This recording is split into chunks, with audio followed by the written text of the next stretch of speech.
Bueno, les damos la bienvenida a todas las que están hoy día conectadas, siempre tan numerosos, y eso es eso nos hace muy contentos, nos pone muy contentos. Así que, nada, hoy día es la segunda sesión, nos quedaría una última, que va a ser la primera semana, va a ser el 6 de mayo, si me corroboran. Em, y la idea hoy día es seguir avanzando un poco con este proceso creativo que Osvaldo está desarrollando. Así que, nada, yo voy poniendo la presentación y Osvaldo ahí les va a ir compartiendo una parte súper importante de su obra, que en el fondo tiene que ver con este desarrollo de las muestras textiles que son representativas del sur de Chile, que están en muchas piezas que nos habitan y que, bueno, la idea es que él vaya contándoles y usamos la misma descripción que sale en el catálogo para que así podamos ir conversando lo que ya está publicado. Vamos a empezar. Dale, Osvaldo, nomás. Ya, bueno, nuevamente darle la bienvenida a toda la gente que se unió puntual, la que está interesada en conocer un poco más del textil chilote. Como ya decía Carla, todo lo que vamos a conversar ahora va a ser en torno a los diseños tradicionales de Chiloé. Hay un micrófono por ahí prendido, por favor, que se apague para que se escuche bien. Bueno, dentro de la investigación que se hizo, mayoritariamente son de puntos tradicionales, más bien todos. Dentro de lo que hice fueron, si mal no recuerdo, 29 diseños que son en base a dos colores, que sería el blanco y el café, que son muy tradicionales de la zona donde yo vengo, que es Cailín, que acá normalmente los colores que se usaban para teñir y hacer todos estos diseños con colores contrastantes nos salían del café, eh, el negro del barro y los grises naturales de la oveja. Entonces, los puntos que tenemos frente ahora en la pantalla, eh, normalmente los dos primeros que serían el serrucho y la técnica que no tiene nombre porque no, al final no supimos catalogarla, son diseños tradicionales de chal. Normalmente los chales tradicionales de Chiloé son de cuadros o encajonados, que es un término que se usa para hacer o hablar del cuadrillé. Y los dos primeros que tienen ahí normalmente se encontraban en la zona norte de Chiloé, que en este caso sería Dalcahue, Kemchi, que ahí hay una tradición de chales muy grande Mira qué y bonito. variada en cuanto al diseño. Es Todos los, interesante. dis- todos los dibujos que se hacen respecto en las telas es porque una de las grandes diferencias que existe en el Kelwu con el Huichal es que acá los diseños se logran con trama y urdiente. ¿Esto qué quiere decir? Que la trama siempre tiene que ser visible para que puedas dibujar y crear una tela con diseño. Por eso tú solamente vas contando hilos que generalmente son de dos en dos, tres en tres, uno en uno, y la variante que le vas poniendo a la trama genera un diseño en la tela.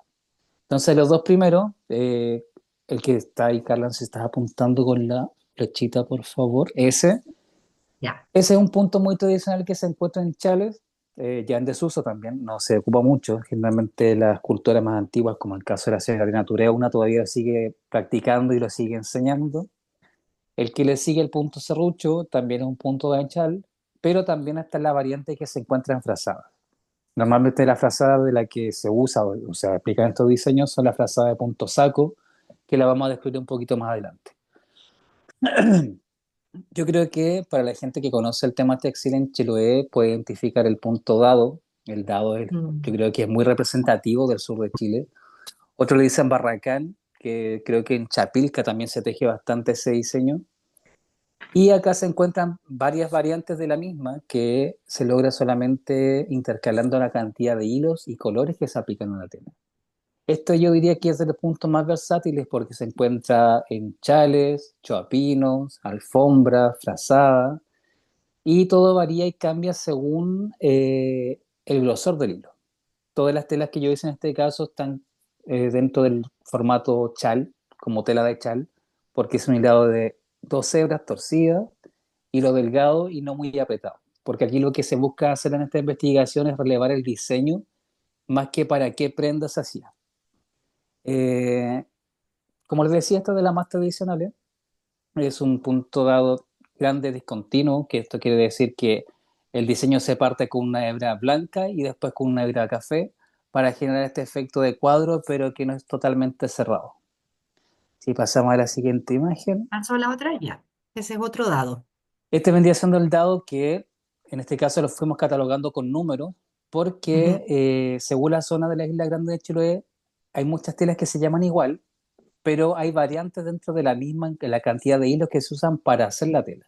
En este caso le pusimos punto de grande, variante 2 porque este es el Mm. ejemplo que yo les digo que el cuadro se divide pero con un solo color.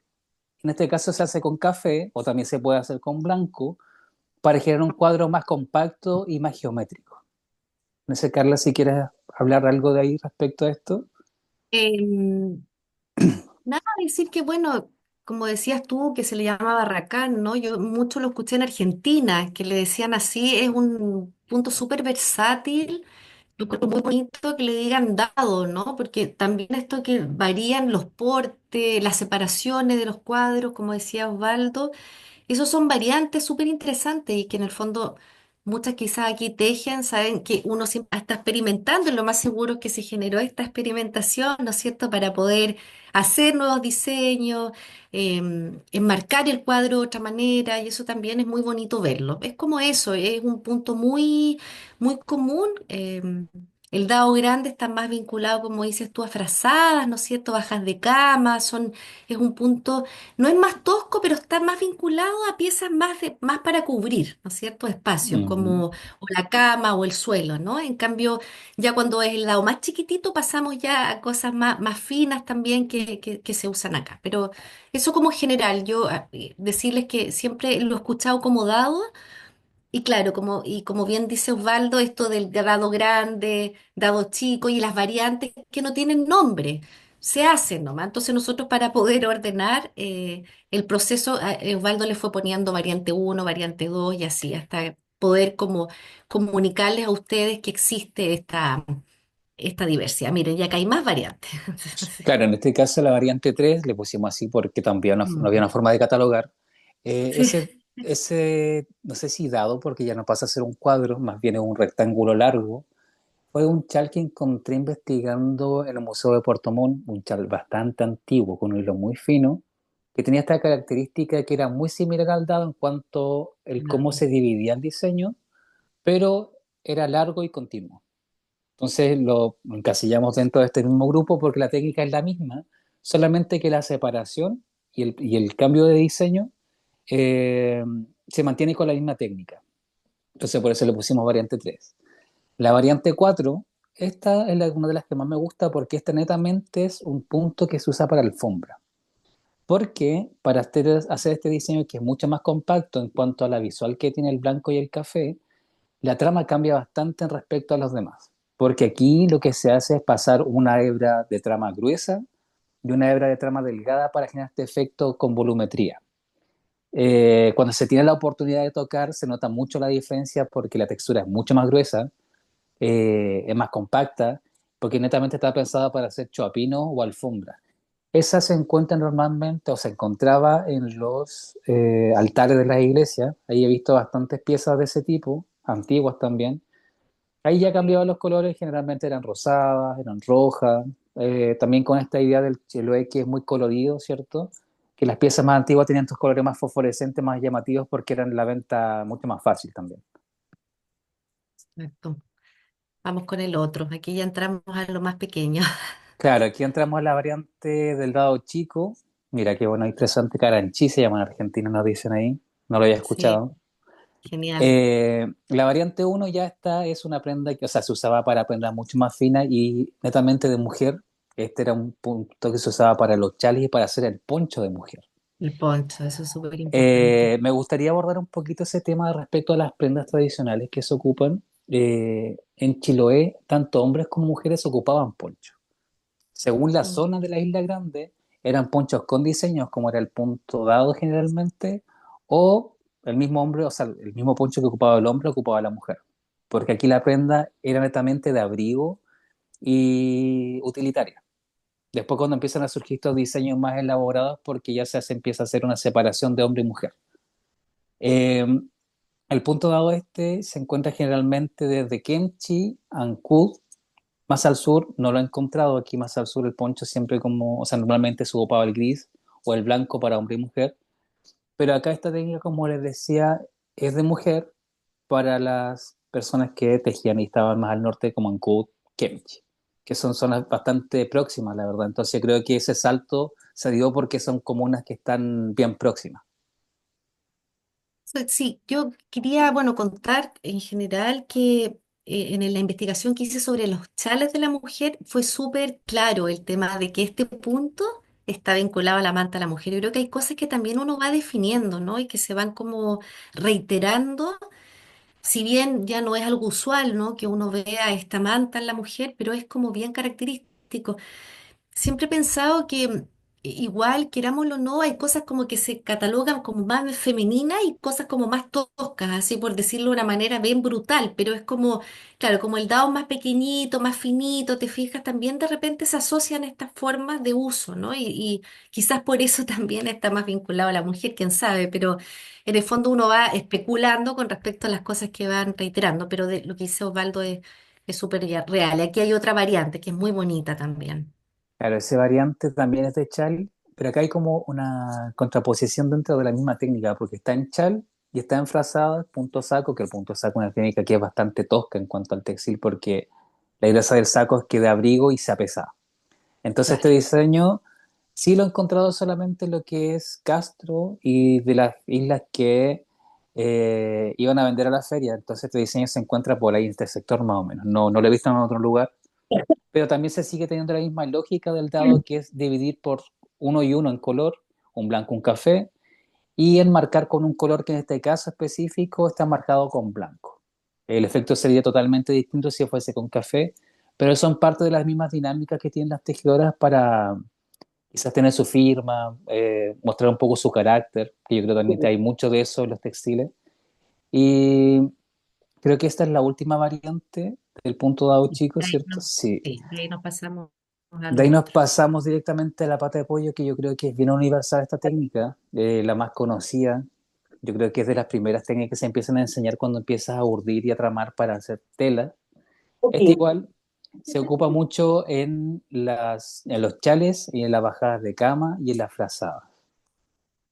Esta yo diría que es la más típica, que se hace urdiembre 2 y 2 y trama 2 y 2, que va a generar este diseño del pie de poule, que también es el nombre original normalmente, que es francés, porque es una técnica que se copió eh, y se empezó a aplicar aquí en la zona. La siguiente. Esta técnica también, que también me gustaría abordar eso, muchos de los diseños que fuimos encontrando son de telas antiguas y por lo tanto tampoco tienen nombre y por eso las fuimos catalogando o con número o con solo descripción, porque tampoco sentimos pertinente empezar a apadrinar o a nombrar cosas que ya tienen una historia, que ya vienen desde una tradición. Entonces solamente aquí quise mostrar la tela, también un diseño que se aplicaba en chal y en frazada. Eh, Desconozco la ubicación real, solo lo he visto entre Kimchi y Keiyon. Vamos al siguiente. Este también, volvemos a lo mismo, que es una técnica que no tiene nombre, pero aquí lo quise hacer en dos colores para hacer la diferencia en lo que es el mismo uso del color, ¿cierto? Porque la urdiembre y la trama es la misma, solamente que aquí una predomina el café y en otra predomina el blanco, y aquí se entiende más o menos lo que es la lógica de lo que es jugar con la trama y la urdiembre para generar un diseño.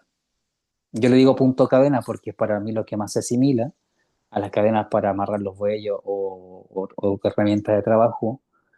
Pero acá se ve bastante esto y es bastante lúdico el cómo se puede jugar y se puede entender el cómo se puede hacer una tela. Esta también se ocupa mucho para hacer los chalis y para hacer frazados. Como el siguiente, nuevamente una tela que es solamente descripción de un tiempo y trama. Muy bonita para mi gusto, son de las que más atención me llaman porque se logra un diseño bien elegante, bien versátil. También una técnica que se ocupa mucho en frazadas y en chales. Es una técnica que se ocupa normalmente en Kemchi y alrededores. Vamos al siguiente. Esta también me llama mucho la atención porque volvemos a esta lógica de jugar con la tiembra y trama, se llama punto reversible y está ahí dividido en dos partes de la misma tela, porque la gracia de este diseño, que es un punto de chal, es que dependiendo de que con qué los vayas jugando, una cara te va a dar este diseño como franja o esta cara con diseños, no sé cómo definirlo, como granos quizá. Todo depende de cómo vayas jugando con tu trama. Entonces la gracia de esto es que tú la das vuelta y tiene una cara por un lado y otra cara por el otro. Vamos a Muy ver si... bonito. Sí, es muy bonito ese. Punto estrella también, volvemos a lo mismo, que es un punto que se usa para chales y para frazadas. Aquí, en mi caso, no sé, yo no lo veo como estrella, pero dentro de la imaginación de la misma persona que iba tejiendo y inventando estos diseños, la iba catalogando y la iba nombrando.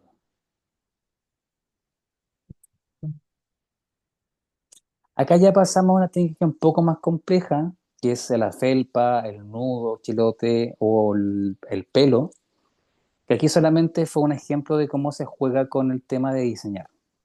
Hay mucha gente que confunde esto y dice el nudo turco, pero el nudo turco tiene una diferencia bastante grande en cuanto al nudo que se hace acá. Eh, es una técnica que vino introducida, que se aprendió acá, pero la gran diferencia con el nudo turco es que, para los que saben tejer, el nudo turco toma una hebra de adelante y una de atrás, lo que le da también un diseño a la cara posterior de la tela, mientras que el nudo chilote toma solamente dos hebras de la urdimbre, pero de adelante. Entonces, si tú das vuelta una de estas telas, por la otra cara solo va a estar blanco o negro dependiendo del tipo de color que se ha hecho la urdimbre. Aquí hice el cuadro que también es bastante tradicional en algunos diseños, pero desde aquí saltamos a los diseños que son florales, que son geométricos, que son de animales, que se usaban bastante en los chopinos, en las alfombras y en las frazadas. Sí, quizás acá agregar, bueno, como ahora he estado metida un poco en investigando el tema de los nudos. Claro, América, nuestro continente, ¿no? Llegó la influencia desde España, por lo tanto, claro, el nudo persa, ni turco, ni todo eso, no, llegó más la influencia del ala andaluz. Por lo tanto, el nudo también tiene una resignificación como todas las técnicas, pues se van transformando y llegan a los territorios. Y eso también es interesante verlo. Ahora, la técnica del nudo en sí es totalmente oriental, pues, o sea, desde ahí parte en el fondo. Ahora, que hayan diferentes nudos, el cómo uno lo va aplicando también tiene que ver con los territorios, ¿no? Que se van resignificando. Ujú. Aquí tenemos una, yo digo que hay mucho dentro de los textiles que son marcas territoriales.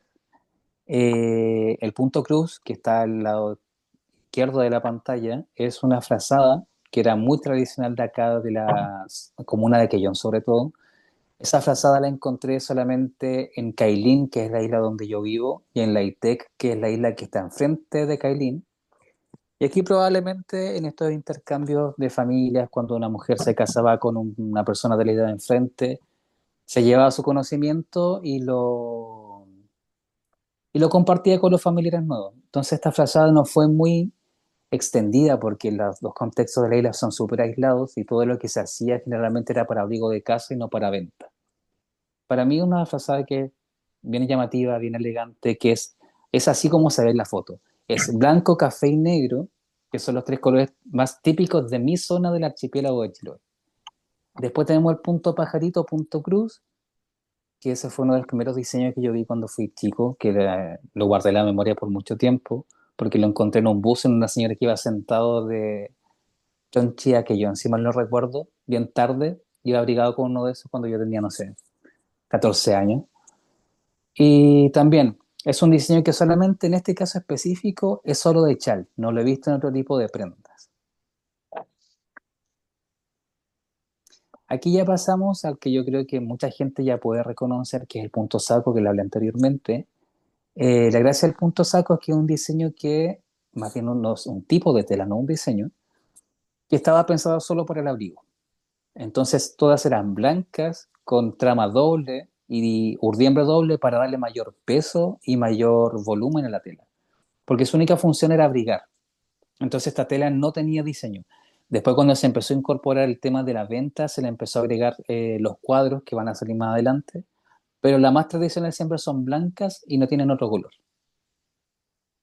Y lo bueno Pasamos también decir acá que el nombre viene del saco, pues, literalmente el saco antiguo, si ustedes lo observan, eran dos y dos.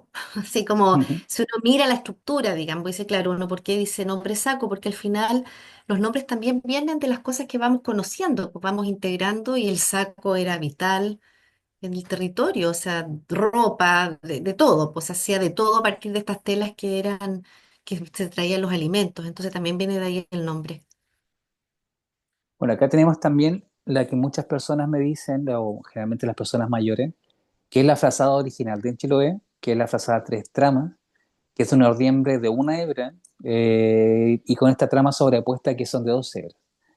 Que él también, la única funcionalidad de esta pieza es que, bueno, para mí es muy estética, es muy bonita, porque tiene esta gracia que la parte trasera, que es la que está al lado derecho de la pantalla, es un efecto que se logra solamente por la tensión que está en el frente, que es la tres tramas, que es para darle más volumen y más textura a la prenda.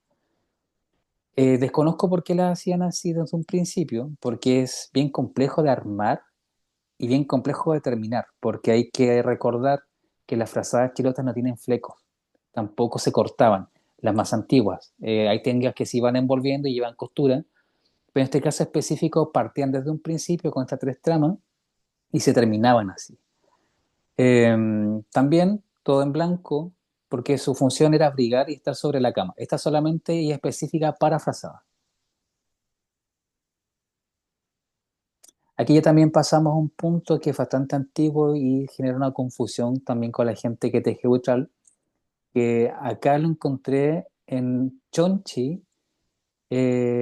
También fue una prenda que me dio el sello indígena el año 2023 si mal no recuerdo, 2024 no estoy seguro. Es una técnica de sprang. Sprang es cuando se teje con los dedos, no se usan herramientas. Y la diferencia con el Ñel Luan, que es la que se usa en pelero, que es normalmente de la zona precordillerana o cordillerana, es que el Ñel Luan lleva un ojo blanco y un ojo negro. En el caso del ojo chilote, el ojo guanaco chilote, perdón, además de ser todos los ojos del mismo color, es una prenda que está pensada para frazada y no para pelero. Por lo tanto, sus dimensiones son mucho más grandes y también viene con esta gracia de que es una prenda bastante gruesa, bastante pesada, porque es una prenda de abrigo. Ya está en desuso, muy poca gente la sabe hacer y se entiende también porque es muy compleja, es muy fácil perderse porque usa muchas reservas de trama y urdiembre para ir generando estos ojos que se van armando a medida que tú bajas los cruces que fuiste forzando y fuiste guardando arriba. Aquí ya pasamos a lo que decía anteriormente, que tiene que ver con el encajonado o el cuadro, que es una técnica que se usa también en trama y urdiembre, es netamente decorativa, no tiene ninguna funcionalidad. Y aquí es cuando empezamos con el tema de los chales de cuadro, con las frazadas de cuadro. Ahí, Carla, no sé si quiere hacer alguna acotación respecto a eso. No, que en el fondo, bueno, es súper interesante que los cuadros, ¿no? Han sido un sistema de diseño tan antiguo, ¿no? El poder ordenar el campo textil con este juego, ¿no es cierto? Al final es un juego de color figurativo también, tiene que ver mucho con la figura. Yo creo que lo que dice Osvaldo es real. Al final vamos jugando con estas telas, vamos armando diferentes dimensiones, porte y también figuras. ¿Ya? O sea, aquí igual nos enfrentamos a una figura, a un cuadro, claro, cuadro partido, cuadros más grandes, cuadros más pequeños. Y eso de los partidos es re lindo porque tiene que ver con el cómo yo voy como enmarcando esta figura para también darle realce, para mostrarla, ¿no? Para que el diseño tenga un impacto visual también. Al final el que ve, uno teje, pero el que lo ve es el otro, ¿no? Y esto de partir, de dividir, es muy interesante, tiene que ver con las variantes también que Osvaldo estaba Ujú, diciendo, ¿no? Cómo estos pares se introducen, estos pares de colores distintos para hacer notar la figura o para acercarla a la otra. O sea, como que también hay toda una planificación de diseño detrás de todos estos puntos que son tan tradicionales y que están en todas cosas, por los chales, claro, el más común no es común, pero es como, y no tiene que ver que sea menos, sino que es más cotidiano, ¿no? Uno siempre elige prendas que son más cotidianas y otras prendas que uno las guarda para sus eventos especiales. Bueno, el cuadro en general es más fácil de lograr cuando hay un manejo textil pero también es bello, ¿no? Entonces es como muy vinculado a lo más cotidiano, ya al uso más cotidiano. Nada, decir que yo creo que esto sigue marcando la identidad de los chales. Muy, muy, muy fuerte, creo que el chal sigue, ¿no es cierto? Siendo como que uno lo identifica con este punto, digamos, con estos cuadros, y eso también marca una fuerte presencia de la prenda en el tiempo, ¿no? Eso podría decir, Mm. pero démosle, aquí está otro más chiquitito, el cuadro Claro, partido más aquí chiquitito. lo que Mm, hicimos dividir en estos dos cuadros, el cuadro grande, que es donde, la base de donde nacen los demás, porque aquí el punto cuadro partido básicamente es lo mismo, solamente que aquí ya se empieza a segmentar y se empieza a jugar con la cantidad de hilos para hacer cuadros. La técnica es totalmente la misma, solamente que la gracia acá, y ocurre en muchas telas, es que empiezan a jugar con la cantidad de hilos para hacer un cuadro. Entonces, los chales más sofisticados ya tenían cierta cantidad según el espacio, y también para mí corresponde una marca territorial porque hay espacios donde era cuadro más tres cañas, que es una técnica que va más adelante, y para frazadas que usaban brocado, por ejemplo, que usaban pelo, también se segmentaban con cuadros para también, como decía la Carla, darle un realce al diseño y que se vea mucho más llamativo y por lo tanto se pueda vender o sea más bonito para una persona que lo iba a usar. exacto. Acá el punto dibujo laboreado Matra, este es el diseño más básico, que en este caso sería la sopaipilla, que es un diseño que se usa acá. Para quien no sabe, la sopaipilla en el sur de Chile no es redonda, es tipo diamante como lo que se ve en el dibujo. Es un diseño Huilliche, tradicional de acá, es una marca territorial. Estaba muy presente en las fajas y en los ponchos. Normalmente los ponchos eran de tres franjas o dos franjas y en la faja podía ser completamente dibujada con este diseño o con cruces o con corbatines, que son diseños que se nombran así acá porque el nombre original se perdió. Ahí pasemos al... Sí, o que- no, solamente agregar que también se le llama matra, ¿no? Quizás también Ujú. contar un poco eso, que bueno, se ubica en la matra, que es una prenda específica del universo mapuche, ¿no? Entonces la matra es dibujada completamente. Entonces también está esta versatilidad de nombrar las cosas, es matra, es un dibujo, es laboreado, ¿no? Es como, de repente uno busca los conceptos clave y en realidad uno le llama a las cosas como un poco lo vio en otras prendas, ¿no? Por ejemplo, en algún minuto, me acuerdo en la provincia Palena, me decían, no, acá se hacían mantas temucanas. Ay, porque Temuco era laboreada, ¿no? Entonces también uno va asociando ciertas cosas que tienen que ver con las experiencias también, y como dice Osvaldo, esto es muy del territorio, y claro, y tiene que ver también con las posibilidades de la técnica, ¿no? Me imagino que las que tejen acá saben que también hay posibilidades en las técnicas. Uno no puede hacer, quizás puede hacer una danzarina, pero va a ser más abstracta, ¿no? En general tiene un universo más acotado de las posibilidades que uno puede hacer con una técnica. También eso es muy importante tenerlo como presente. Y ya estamos casi. Sí. Claro, aquí tenemos la sabanilla, que acá era Mm, una prenda que era anterior, no es anterior, es una prenda, era muy usada en la frazada, o sea, en la cama, perdón, antes de que llegaran las sábanas. Por eso de ahí viene el nombre sabanilla, porque era una tela que era mm, muy fina, muy delgada, que o era para abrigo de la cama o para abrigar a los recién nacidos. Porque estaba el chal para guagua, pero también estaba la sabanilla para la guagua. Entonces, este tipo de tela era de una ordiembre que era muy fina, trama muy fina. Hay cosas increíbles que encontramos por ahí, que parecen de mentira, de verdad. Pero son mm. hechas a mano y después que se tejían se cardaban con esta planta que es la carda para darle mayor suavidad. Estas iban metidas en la cama, que es una textura muy suave y muy delicada. También ya está en desuso, no se hace porque una que es muy compleja y es muy difícil trabajar con el güeñe. El güeñe, para quien no sabe, es el hilo de una hebra que por cada vez que se va subiendo trama y urdiembre empieza a soltar pelo. Entonces, empezar a hacer esta brisa, se empieza a pegar mucho la urdiembre y es muy difícil de trabajar. Entonces, ahí pasemos al siguiente. Esta es de las técnicas más complejas que se hacían acá. La técnica tres cañas. Para lograr tres cañas y para hacer diseños que son técnicas eh, de textiles de acá, tres cañas significan tres corridas de tonón, básicamente, y con un elegido especial de parampahue para el urdiembre. Entonces lo que pasa con estos cuatro escogidos es que tú tienes una mecanización del diseño que tienes que levantar y segmentar la subida del urdiembre para dibujar la tela. Acá tenemos uno de los más tradicionales que también es muy de la zona sur de Chiloé.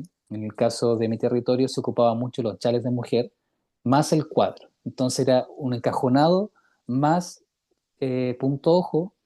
En algunos sectores que sería más al norte de Chiloé se ocupaba mucho el punto espiga o el punto lita, que son otro tipo de técnicas que se aplican, o sea, diseños, perdón, que se aplican con la misma técnica. Dentro de las variantes del tres cañas, creo que son, si mal no recuerdo, cinco tipos de diseños que se logran con esta mecanización de la tela. Y también ya se encuentran en desuso porque al ser una técnica más compleja se dejó de hacer. Sí, bueno, también decirles que este punto, el punto ojo, o en la zona de Chaitén, de la costa, se llama punto Piquey y se hace en todo el campo total de la prenda. No va encajonado, sino que el ojo está en todo el chal y eso también es muy bonito. Y ahí también habla de la particularidad de cada territorio, cómo va, quizás el mismo punto, denominado de diferente manera, lo va, ¿no es cierto?, instalando en la prenda.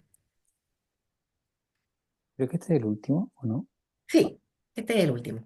Bueno, esto también creo que lo hablamos en el taller, o sea, en la charla anterior. El brocado, también ya que se encuentra casi en extinción, mucha gente lo sabe hacer, pero la complejidad de esto es que es muy lento. Además de que es lento, es bastante difícil aplicar el diseño en una tela grande para segmentarlo y que te calce tanto arriba como abajo, que para mí es una cosa que se admira mucho de las telas antiguas porque sorprende la capacidad matemática que se tenía para calcular la distancia entre cada diseño. Lo que se ve en la foto es un diseño simple, de los más básicos cuando uno aprende a tejer esta técnica. Es técnica introducida que se aplicaba normalmente en frazadas y en bajadas de cama. Creo que Carlos Exacto. decía en la charla anterior, el brocato viene de Claro, lo que pasa es que les persa. contaba que sí, Damasco significa brocado. O sea, en el fondo, si uno empieza, ¿no es cierto?, a navegar por la conexión de las técnicas, vamos a quizás a conectarnos todo el mundo, ¿no? Todos los primeros pueblos originarios, las primeras personas que comenzaron con estos haceres, ¿no? Y claro, al final, sin desmerecer para nada la importancia que tiene lo propio, hay muchas cosas que han venido afuera y la hemos ido poniendo, poniéndola a nuestra manera, ¿no? Con nuestras formas, con nuestra... Y eso también es muy bonito. Yo creo que eso eso es lo que nos hace diferentes, ¿no? Pues si no haríamos todo igual. El brocado cambia, ¿no es cierto?, los territorios, y eso también es maravilloso y es una técnica que está súper incorporada al sur de Chile y realmente si uno analiza, ¿no es cierto?, Osvaldo, las frazadas antiguas eran maravillosas hechas con esta técnica, o sea, los diseños, ¿no es cierto?, cómo se instalaban, la prolijidad, en fin, yo creo que hay muchas cosas que están más que conectadas, ¿no? Y que en el fondo uno trata de mostrar el cómo en un territorio se realiza, cómo se llama y lo vigente que está hasta ahora. Esta técnica está súper vigente todavía. Sí. Eso, voy a dejar de compartir para que podamos generar algún tipo de conversatorio. Las personas que quieran consultar, por favor, anímense, que aquí estamos. ¿Quién tiene alguna pregunta por ahí? Si alguien que quiera hacer alguna pregunta,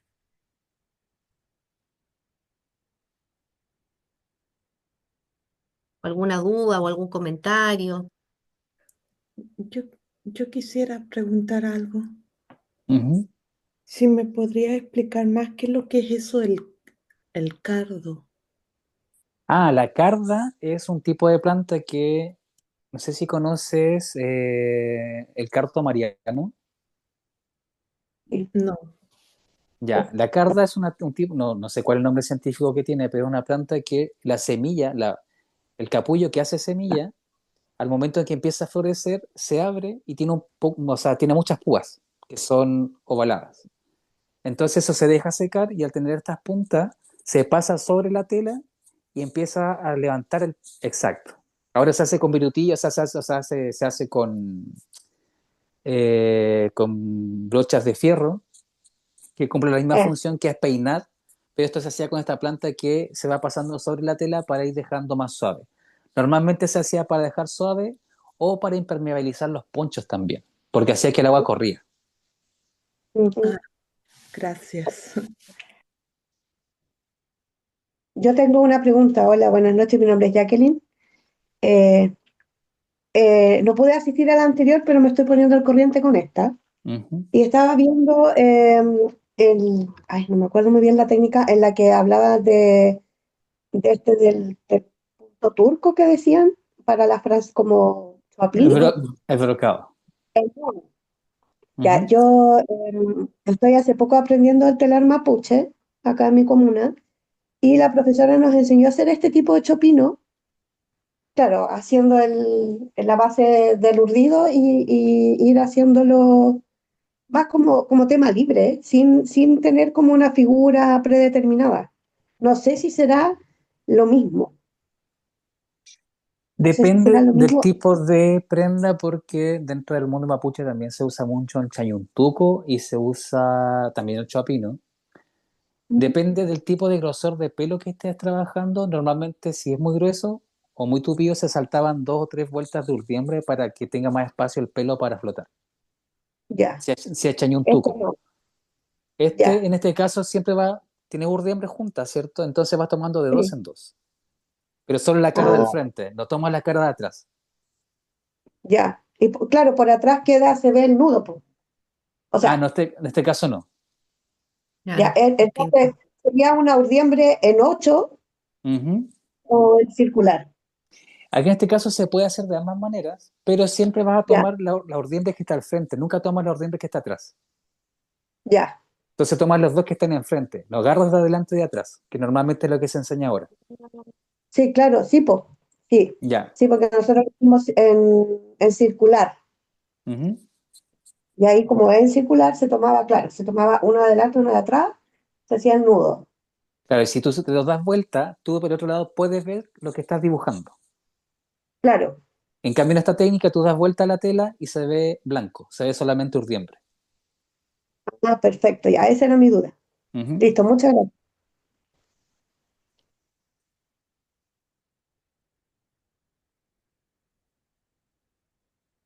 Oye, hola, buenas tardes. ¿Me escuchas? Hola. Mira, a mí me intriga el brocado. ¿Es una trama auxiliar que van incorporando en la medida que van tejiendo? O sea, Claro. ya. O Por sea, tú vas. ejemplo, si tú quieres diseñar cualquier cosa, puedes tomar un punto cruz y desde ahí partir una base para ir, a medida que vas pasando trama, dibujando sobre la urdiembre. Ya, Hay mucha gente que le dice bordar, pero en el tecnicismo no es bordar porque bordar es después que tú haces la tela y pasas con aguja. Aquí tú lo que vas trabajando son pequeños ovillitos que según la sección y el color vas envolviendo a medida que vas pasando trama. Entonces lo complejo de esto es que si un diseño que es de este porte en tu papel, te puede quedar así. Entonces para calcular tenés que hacer todo un trabajo previo para hacer una frazada, ponte tú. De todo un es- cálculo que se tiene que hacer. se acerca mucho a la tapicería en ese sentido. Se acerca bastante, pero la técnica es distinta en el aspecto de que el tapiz envuelve toda la urdiembre. Acá tú vas saltando uno por medio y está sobrepuesta, no está metida entre medio. Ya, gracias. A ti. ¿Alguien más tiene alguna pregunta? Yo tengo, no, no es pregunta, sino que nuevamente felicitar el trabajo porque uno va entendiendo mucho más todo el proceso tan importante que está registrado en el textil. Y, y justamente ahora, donde tú vas relatando más específicamente cada uno, porque como les había contado la vez anterior, yo tuve la oportunidad de ver la exposición en el museo, pero es muy distinto cuando tú la cuentas Ujú. y la relatas.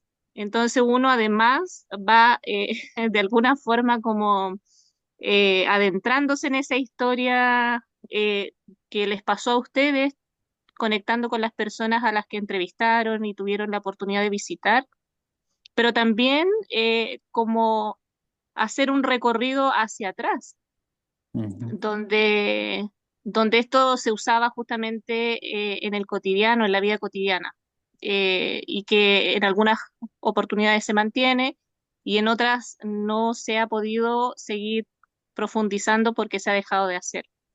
Claro. Entonces, tener esa posibilidad de que ustedes transmiten eso de forma más detallada, lo encuentro muy valioso. Muchas Eso. gracias, muchas gracias, de verdad, muchas gracias. O sea, bastante trabajo, pero conforme. Todavía se sigue aprendiendo para seguir mostrando, así que contento y muy agradecido a tus palabras. No sé si ahí estamos en la hora. Alguien por ahí que... 45. Ya estamos en la hora para terminar el conversatorio. Carla, ¿estás por ahí? Sí, acá estoy, estaba escuchando. Sí, no, estamos en la hora, no sé si alguien más, como último, quizás escuchar algo más, alguna, y si no, nos vemos en el último, en la última fecha y gracias por estar interesado y siempre es súper bueno compartir las cosas que uno va desarrollando en la vida. Pues así que ojalá todos nos podamos escuchar en nuestros haceres. Así que muchas gracias Muchas y nos gracias a vemos todos. Igual. pronto. Que Nos estén vemos súper bien. el Gracias. Chao. 6, creo. El Así que 6 parece que muchas sí. gracias a todas por asistir y nos vemos nuevamente el 6 de mayo. Ok, chao a todas, muchas gracias. Chao, que estén Chao, bien. gracias. Ah, ah. Muchas